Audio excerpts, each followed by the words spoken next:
When Vladimir Putin amassed his largest arsenal in decades, the world watched. They called it the Tiger's Corridor. Inside, 1,900 tons of ammunition, 17,800 combat drones, and 2.5 million gallons of propellant. An entire offensive, stored beneath 30 feet of reinforced concrete. Russia believed it was untouchable. Its defenses were sealed behind a 6-layer, billion-dollar S-400 grid. But what Moscow saw as an impenetrable fortress, Kiev saw as a signal. And in the shadows of that empire, 12 Ukrainian operators moved like static between the frequencies, equipped with nothing louder than carbon rafts, fiber optic cables, and a patience measured in heartbeats. The alarm shatters the calm inside the turret's command bunker. The time is 2:47 a.m. Screens flare white. A single target is painted, a Ukrainian drone, 6 feet long, flying just 50 feet above the ground at 90 miles per hour, screaming towards the depot. It has cut through the outer grid. The S-400 answers with thunder. A missile worth $3.2 million ignites, slicing upward at 9 times the speed of sound. On the monitors, the drone becomes a falling constellation, fragments raining down over the Kuban wetlands. The room exhales. There is applause, confidence. A victory. They think the threat is over, neutralized. But that explosion, bright enough to be seen from 40 miles away, was never the attack. It was the invitation. It was Phase 1, data collection. While the S-400 operators were celebrating, the real threat, 12 Ukrainian operators, were already inside the swamp. The Ghost Team. Their navigation line was a fiber optic tether, no thicker than a human hair, but capable of transmitting data faster than 12 gigabits per second. Critically, it was immune to jamming, a private line in a world of noise.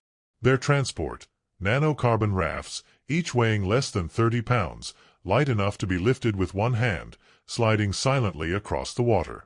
They were tracing the swamp with surgical patience, moving less than 1 mile every 8 minutes. Their patience was measured in heartbeats, a stark contrast to the S-400's violent thunder. At 2:53 a.m., the true electronic sabotage begins. The S-400 has reset, its operators still confident. From the reeds, 6 FPV drones lift off. They don't fly high. They hug the Kuban River, just 4 feet above the surface, invisible to radar, inaudible to human ears. Each drone activates its onboard Mimic AI, a processor running 70 million prediction cycles per second. It begins crafting fake signatures across the Russian radar net. Suddenly, 6 drones become 20. The sky blooms with false echoes. At 2:59 a.m., the Russian command center sees what looks like an all-out aerial assault. The S-400 commander doesn't hesitate. Engage all contacts. In less than 20 seconds, 6 more missiles, worth over $9 million, roar into the sky. From the swamp, the operators watch the silent flashes tear open the clouds, their decoys devouring the Empire's pride. Each explosion is a $1 million receipt, burned for nothing. But the infiltration is not perfect. At 3:13 a.m., a single, microscopic fiber strand, stuck to a boot, is found by a Spetsnaz patrol. The hunters become the hunted. 10 Spetsnaz operators, soaked and furious, crash through the reeds, dragging their boots through knee-deep mud. They follow the thread, believing it leads to victory. Instead, it leads them into a battlefield designed by silence. The Ghost Team was prepared. The first countermeasure activates. A bio-smoke charge bursts, releasing a dense, cold mist laced with metallic vapor. Infrared vision becomes blind. Thermal scanners register only static. A second operator unspools a nylon decoy line, leading deep into the wetland. A third sinks a false control hub, luring the Spetsnaz sensors off course. Finally, an operator feeds a spare FPV into the water and detonates it. The 2-pound distraction overloads sound and focus. The Spetsnaz are deaf, disoriented, and trapped waist-deep in mud and humiliation. At 3:23 a.m., the swamp falls silent.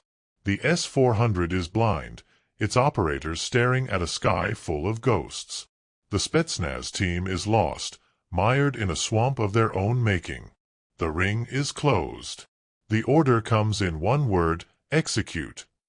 This is the real attack. 4 FPV drones, tethered by their invisible fiber lines, rise and accelerate to 115 miles per hour. They bank toward the depot's $40 million radar cluster, the eyes of the S-400. The first array sparks white, melting. Simultaneously, 3 Javelin launchers fire. The missiles climb to 600 meters, curve, and dive in a top-down attack. They are designed to detonate inside concrete. The first bunker implodes. A heartbeat later, the second Javelin strikes the main arsenal. The 1,900 tons of munitions ignite. The blast swallows everything. NASA's firm satellite, orbiting 400 miles above, records a heat plume measuring 2,800 megawatts, hotter than a volcanic eruption. But the real damage isn't the crater, 160 meters wide. It's the digital silence that follows. The encrypted network collapses.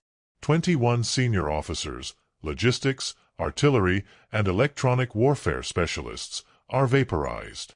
The entire southern supply grid, over 460 artillery guns, goes dark. Ammunition requests time out. The Russian artillery fire rate drops by 70%. By dawn, the ghost team is gone. 12 operators, with a mission cost of less than $900,000, just erased a billion-dollar arsenal and permanently dismantled the Southern war plan. In this new war, it is intelligence, not inventory, that defines power.